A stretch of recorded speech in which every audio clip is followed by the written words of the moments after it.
இந்த பொண்ணுக்கு ஒரு விபரீத ஆசை, கராத்தே கற்றுக்குவோம். நல்லது தானே, நல்லது தான். கராத்தே கற்றுக்கணும், காதல் கற்றுக்கூடாது இல்லை. கராத்தே இல்லை கொஞ்சம் இப்படி வித்தையெல்லாம் காமிச்சு கடைசியாக வர்ஷினி அவங்களுடைய வலையில் விழுந்துட்டாங்க.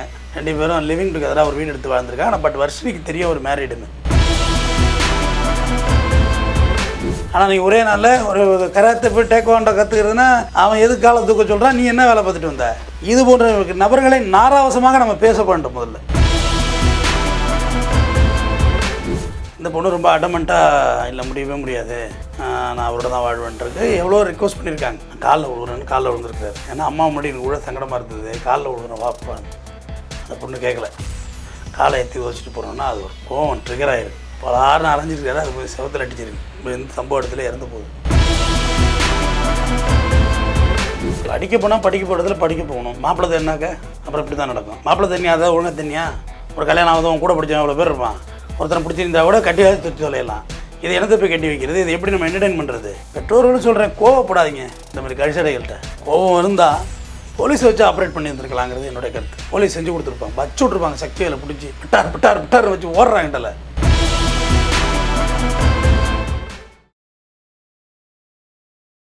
இப்போது புதிய அறிமுகம் ஆச்சி ஹோட்டல் சாம்பார் 50 கிராம் ரூபாய் 20 மட்டுமே. கிங் டிவி நேயர்கள் அனைவருக்கும் வணக்கம். இன்னைக்கு நம்ம இன்டர்வியூ நிகழ்ச்சியில் யார் நம்ம இன்டர்வியூ எடுக்க போறோம்னு பார்த்தீங்கன்னா, சமூக செயற்பாட்டாளர் குற்றவியல் வழக்கறிஞர் திரு RS தமிழந்தன் அவர்களை தான். வாங்க அவரோட பேசலாம். சார் வணக்கம் சார். வணக்கம். எப்படி சார் இருக்கீங்க? நல்லா இருக்கேன் சார். நம்ம பெரியவங்க வந்து ஒரு விஷயம் சொல்லுவாங்க, இந்த உலகத்திலேயே ஒருத்தவங்களை வளர்ச்சியை கண்டு பொறாமப்படாமல் நல்லா இருக்குன்னு நினைக்கிற 2 பேர்னா, ஒன்று பெற்றோர், இன்னொன்று ஆசிரியர். ஆனால் அந்த பெற்றோரே, அந்த அப்பாவை வந்து தான் பெத்த பொண்ணை வந்து கொன்று இருக்காரு. எங்கன்னு கேட்டால் சேலத்தில். இந்த ஒரு சம்பவம் ரொம்ப பரபரப்பாக பேசப்பட்டிருக்கு. எதுக்கு அந்த பொண்ணை கொன்னாரு, என்ன நடந்துச்சு அப்படின்னு. என்ன நடந்திருக்கு சார் இந்த சம்பவத்தில்? சேலம் மாவட்டத்துக்கு ரொம்ப ஐக்கான் உள்ளது சேலம் சிவராஜ் சித்த வைத்தியசாலை. முதல்ல அவங்க தான் வந்து அதை ரொம்ப பெரிய லெவலில் ஹோமியோபதி மெடிசன் வந்து பிராண்ட் பண்ணாங்க. சிவராஜ் சித்த வைத்தியசாலை அவங்க தான் டிவிலெலாம் முதல்ல வந்தாங்க. ஒரு BSMS காலேஜ் வந்து வர்றதுக்கு முன்னாடி அவங்க அதுதான் அப்படிங்கிற அவ்வளோ கொண்டு வந்தாங்க. இங்கிலீஷ் மெடிசன் இல்லாமல் இன்னொரு மெடிசன் நம்பப்பட்டதுன்னா அவங்கள்ட்ட தான். அந்த கல்லூரியில் படித்து வந்த மாணவி தான் வர்ஷினி. பார்த்திங்கன்னா நெல்லை மாவட்டம் வீரவநல்லூரை சேர்ந்தவங்க. இந்த காலேஜ் எந்த இடத்துல பார்த்திங்கன்னா சேலம் சித்தர் கோயில் அருகே இருக்குது. இந்த காலேஜ் பெருமாம்பட்டி அந்த புதூர் அந்த பகுதியில் இருக்குது. டவுன்லேயும் இருக்குது. 4 ரோட்ஸ் இருக்குல்ல, சேலம் 4 ரோடு 4 ரோட்ஸ் சொல்லுவாங்க. ரைட் ஹேண்ட் சைடு அண்ணா பார்க்கை ஒட்டியும் ஒரு பிரான்ச்சஸ் இருக்கும். ஸோ இன்றைக்கி தமிழ்நாடு முழுக்க இருக்குது. அது ரொம்ப ஃபேமஸான காலேஜ். அதில் படிக்கிறது ஒரு பெரிய ஒர்த்து தான். இந்த வருஷம் படித்ததுனா ஹோமியோ மெடிசனில் ஃபைனல் இயர் வந்துட்டாங்க அவங்க. இந்த நிலையில் இந்த பொண்ணுக்கு ஒரு விபரீத ஆசை, கராத்தே கற்றுக்குவோம். நல்லது தானே, நல்லது தான். அதை பற்றி ஒன்றும் இல்லை, முக்கியம் தானே. கராத்தே கற்றுக்கணும், காதல் கற்றுக்கூடாது இல்லை. இவங்க என்ன பண்ணுறாங்க, கராத்தே மாஸ்டர் சக்திவேல்கிட்ட போய் கராத்தே கற்றுக்குறாங்க. அவருக்கு ஆல்ரெடி திருமணம் ஆகி 2 குழந்தைங்க இருக்குது. கராத்தே இல்லை கொஞ்சம் இப்படி வித்தையெல்லாம் காமிச்சு கடைசியாக வர்ஷினி அவங்களுடைய வலையில் விழுந்துட்டாங்க.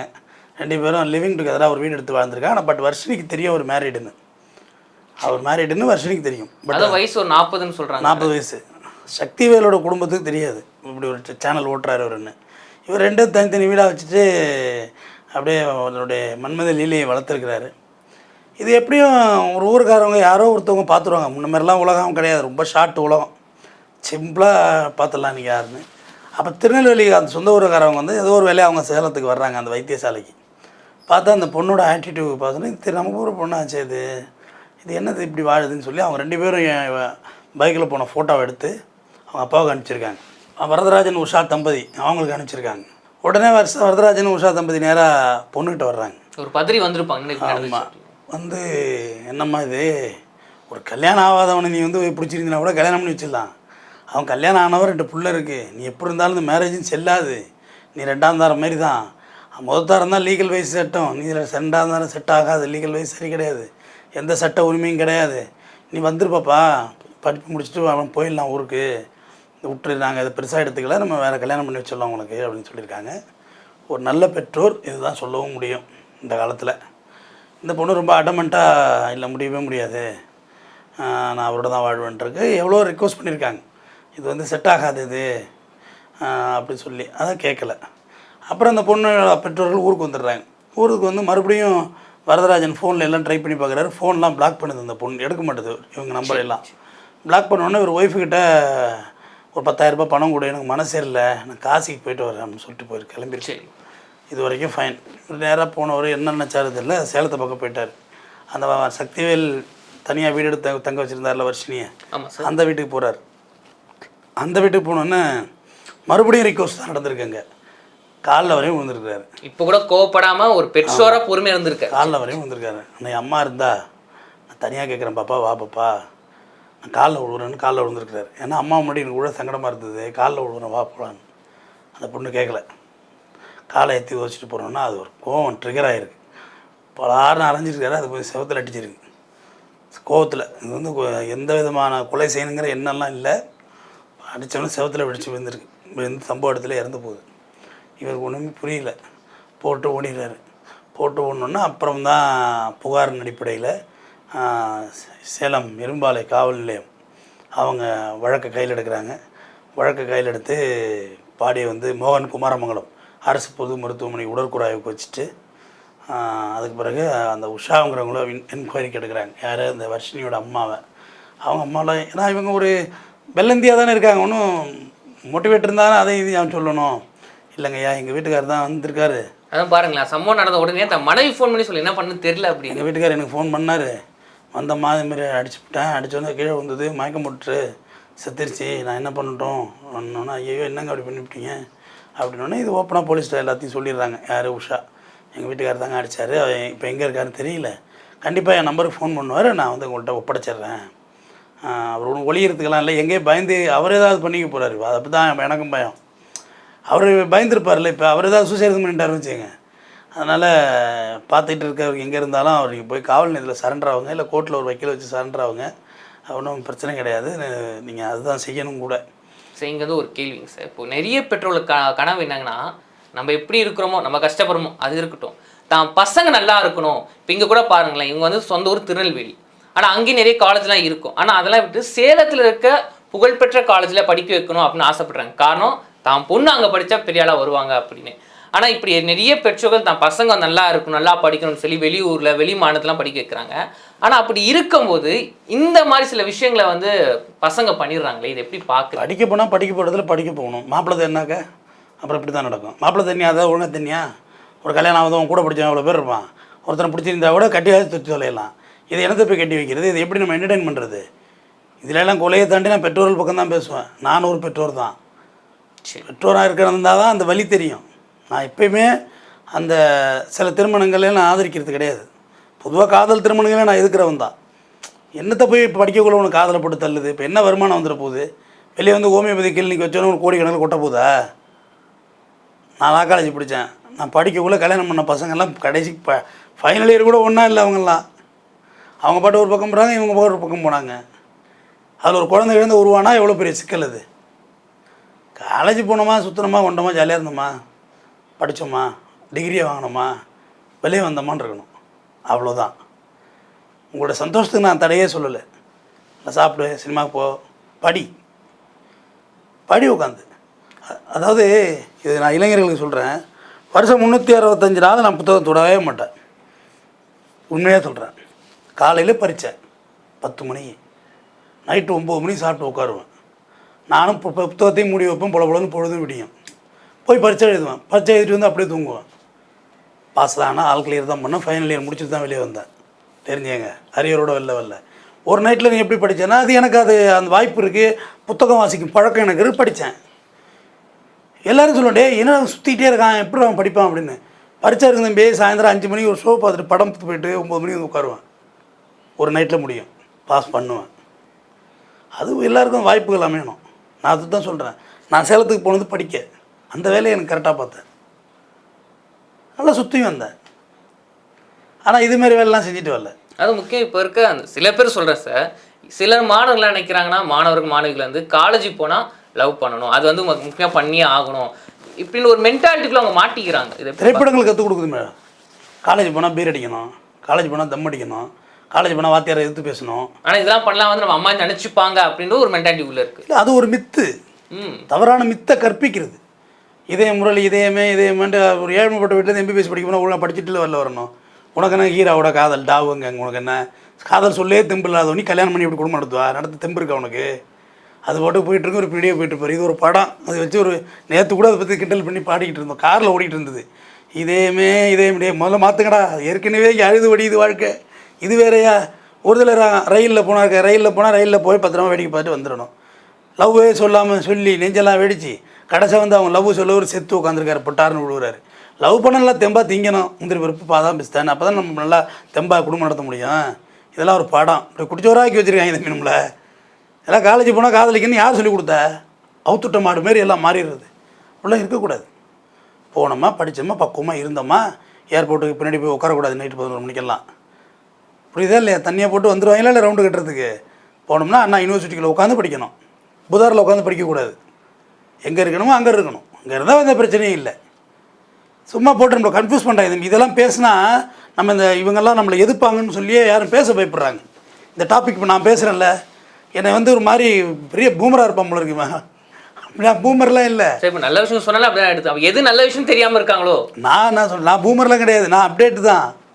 ஓகே, நான் 2008 உங்கள் ஜென்சி கிட்ஸ் மாரி தான். நான்லாம் 2K விட நான் அட்வான்ஸு. ஆனால் இந்த அட்வான்ஸு கற்று ஒரு விஷயத்தை வச்சுருக்குன்னா எது சரி எது தப்புன்னு கற்று வச்சுருக்கு. இது சரி இது தப்பு, அதை சொல்லணும்ல வெளியில். அதை சொல்கிறதுக்கே இங்கே பயமுறுத்துறீங்களே. அதை சொல்லக்கூடாதான்னு கேட்குறேன். அதை சொல்லணும்ல. நீ போய் ஒரு நல்ல கல்யாணம் ஆகாத பையனை கல்யாணம் லவ் பண்ணி இருந்து ஒருவேளை உங்கள் அப்பா அம்மா வந்து கேட்டிருந்தா கூட நான் கொஞ்சம் உனக்கு சப்போர்ட் பண்ணியிருப்பேன்.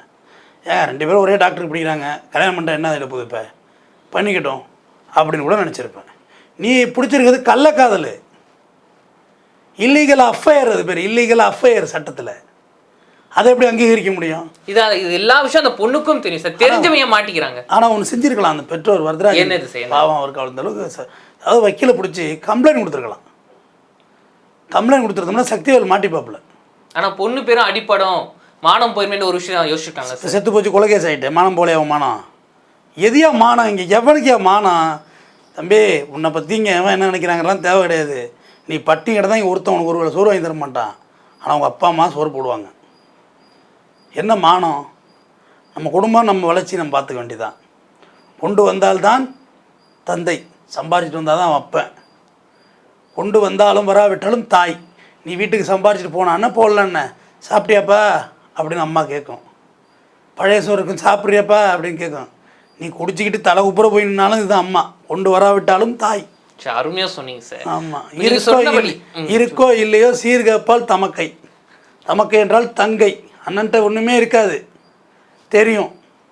ஆனால் அண்ணன் இப்போ பைக் வாங்கி கொடுத்துருண்ணா, உன் மச்சான் நடந்து போகிறாரு வேலைக்கு, பைக் வாங்கி கொடுத்து கேட்கும். கேட்டால் தான் தங்கை. கொலையும் செய்வாள் பத்தினி. பத்தினி கொலை செய்வா, உயிர் காப்பான் தோழன். நல்ல நண்பன் உயிரை காப்பான். இதை விட வாழ்க்கை தத்துவம் என்ன இருக்குது? வேறு என்ன இருக்குது? அது சார் நீங்கள் சொல்லும் போதே அது கேட்க ரொம்ப நல்லா இருக்குங்க சார். இதுதான் பேரண்ட்ஸ்.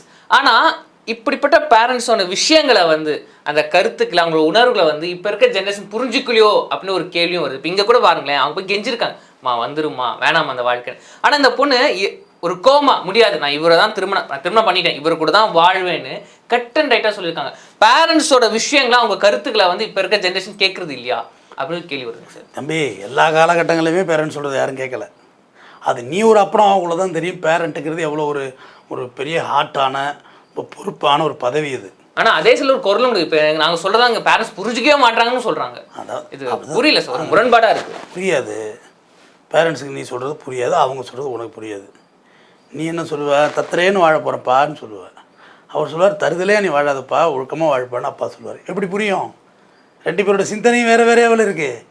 நல்லது கெட்டதை அதாவது ஒன் மோர் திங். முதல் தலைமுறை படிக்க வந்திருக்கோம்.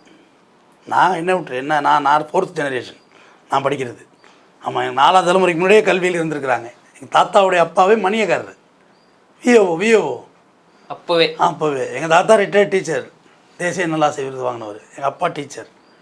நான் 4th ஜெனரேஷன். எனக்கு தெரிஞ்சு அதுக்கு முதல் ஜெனரேஷனுமே டாக்குமெண்ட்லாம் கையெழுத்து போட்டிருக்காங்க. கை நாட்டு இல்லை. அப்போ எனக்கு கல்விங்கிறது எனக்கு எட்டிட்டு. நான் படிக்கிறதுல எனக்கு ஆச்சரியம் கிடையாது. நான் படிக்கலனாலும் ஒன்றும் ஆச்சரியம் இல்லை. ஆனால் முதல் தலைமுறை படிக்கும் குழந்தைகளை நீங்கள் ரொம்ப கவனமாக இருங்க. இப்போ எனக்கு கல்வி சாதாரண விஷயமா இருக்குது. கல்வி பெரிய அமிர்தமாக கிடைச்சவனுக்கு எப்படி இருக்கும்? அதை நீ கொண்டாடணுமா இல்லையா? கண்டிப்பாக. காமராசர்கிட்ட அந்த அவருக்குன்னு ஒரு கோட்டா ஒதுக்கியிருக்காங்க, முதலமைச்சர் சீட்டு, எம்பிபிஎஸ் சீட்டு. தம்பி, இப்போ எல்லாம் காசை வாங்கிட்டு போடுவாங்க. ஒதுக்கியிருக்காங்க. இதுக்கு என்னையா 10 நாள் ஒரு 1/2 மணி நேரம் வெயிட் பண்ணியா ஐஏஎஸ்ஸை டிக் பண்ணிட்டேன் கூட விடு அப்படின்ட்டுருக்காரு. இப்படி 1/2 மணி நேரத்தில் டிக் பண்ண முடியும் நீங்கள் அப்படின்னு. இல்லை பார்த்தேன் யார் யார் அப்பாவெல்லாம் கை நாட்டு வச்சுருக்கான்னு அவன் பிள்ளைகளுக்கான சீட்டு கொடுத்தேன்ட்டாரான். முடிஞ்சு போச்சு. யார் யார் அப்பா கை நாட்டு வச்சுருக்காங்க தந்தைங்கிற இடத்துல அந்த சான்றில் யாரெல்லாம் கை நாட்டு வச்சுருந்தான் அவனுங்களாம் சீட்டு கொடுத்துட்டேன் போ, முதல் தலைமுறை படிப்போ. சிம்பிள். ரொம்ப எளிமையாக அவர் கல்வியை புரிஞ்சுக்கிட்டாரு தம்பி. 4வது தான் படிச்சிருக்காரு. ஆனால் கல்வியை பற்றி புரிதல் அவர்கிட்ட இருந்துச்சு.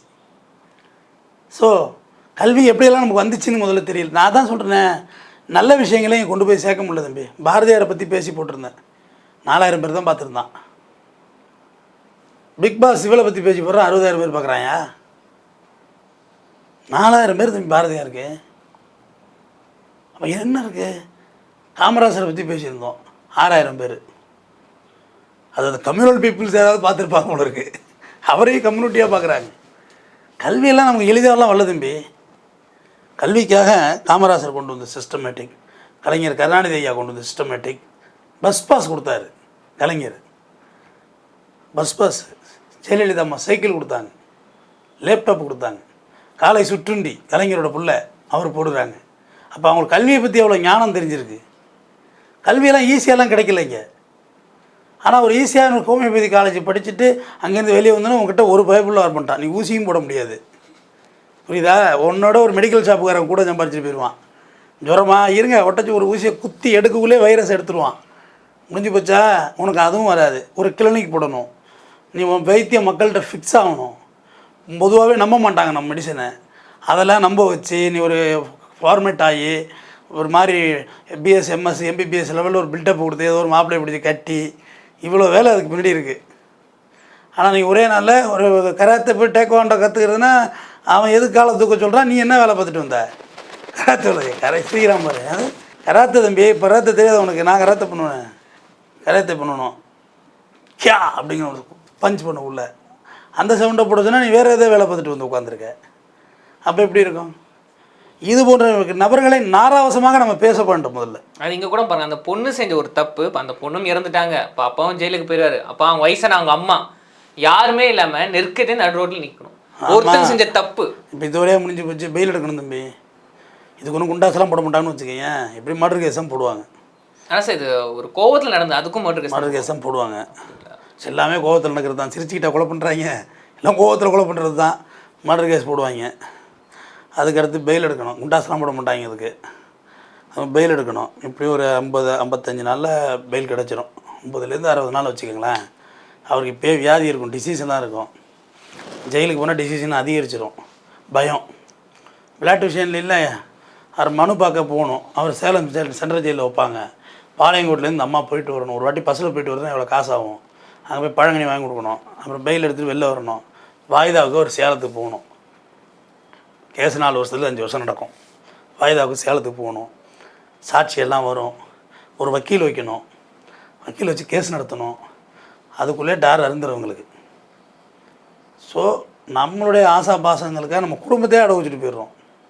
பெற்றோர்களும் சொல்கிறேன், கோவப்படாதீங்க. இந்த மாதிரி கழிச்சடைகள்கிட்ட கோவம் வருந்தான் ரவுத்தம். இந்த இடத்துல என்ன பண்ண முடியும், நம்மளால முடியாமல் போச்சு, அந்த ஒரு இடத்துல வந்திருக்கோம். கோவம் இருந்தால் போலீஸை வச்சு ஆப்ரேட் பண்ணியிருந்துருக்கலாங்கிறது என்னுடைய கருத்து. போலீஸ் செஞ்சு கொடுத்துருப்பாங்க, வச்சு விட்ருப்பாங்க. சக்திவேலை பிடிச்சி பட்டார் வச்சு ஓடுறாங்கட்டல, எழுதி கொடுத்துட்டு அழிச்சு போமா, பொண்ணு அழிச்சு போமா. ஏன்னா போலீஸுக்கு இந்த அதிகாரம் இருக்குது. இவங்க சும்மா சொல்கிறாங்க லிவிங் டுகெதரை கேட்க மாட்டாங்கன்னு சொல்லிட்டு தப்பு. கம்ப்ளைண்ட் ஆகலைன்னா தான் கேட்க மாட்டாங்க, கம்ப்ளைண்ட் ஆனால் கேட்பாங்க. லிவிங் டுகெதர் வாழ்கிறோம்ல தம்பி, இப்போ எப்படி சொல்கிறது புரியுற மாதிரி தான். சக்திவேலோட பொண்ணாட்டி போய் கம்ப்ளைண்ட் கொடுத்தா சக்திவேலை ரிமாண்ட் பண்ணியிருப்பாங்க. என் பொண்ணாட்டி ஒப்பாட்டி வச்சுட்டு என் புருஷன் வீட்டு பக்கம் வர மாட்டேங்கிறான், காசு கொடுக்க மாட்டேங்கிறான், பிடிச்சி போடுறா உள்ளலாம் பிடிச்சி போட்டுருப்பாங்க. இவங்க போய்ட்டு என் பொண்ணு இதுமாரி எந்த பொண்ணு ஆசை வார்த்தை கூறி இதுமாரி குடும்பம் நடத்திட்டாங்க அப்படி இவங்க கம்ப்ளைண்ட் தான் கேட்டிருப்பாங்க. போலீஸ் தான் விசாரிச்சிருவாங்க. போலீஸ் நம்பணும் தம்பி, எல்லாத்தையும் நம்பி தானே ஆகணும். நம்பினாதான் தாத்தா சோறுன்னாரு. நம்பினீங்களாம் நம்பலையா? நம்பணும்.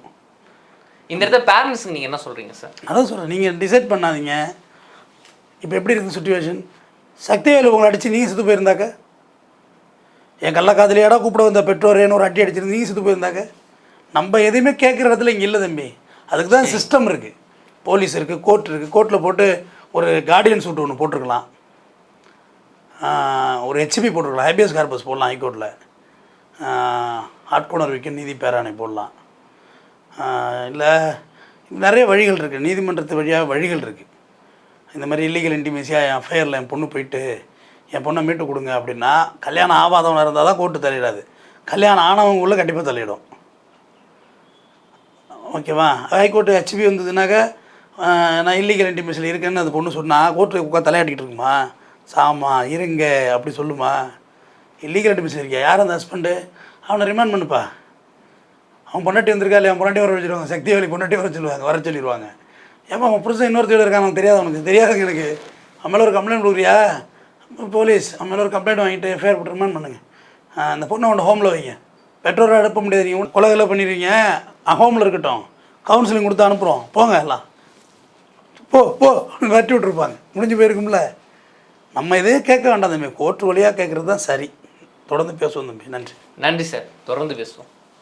இப்போது புதிய அறிமுகம் ஆச்சி ஹோட்டல் சாம்பார் 50 கிராம் ரூபாய் 20 மட்டுமே.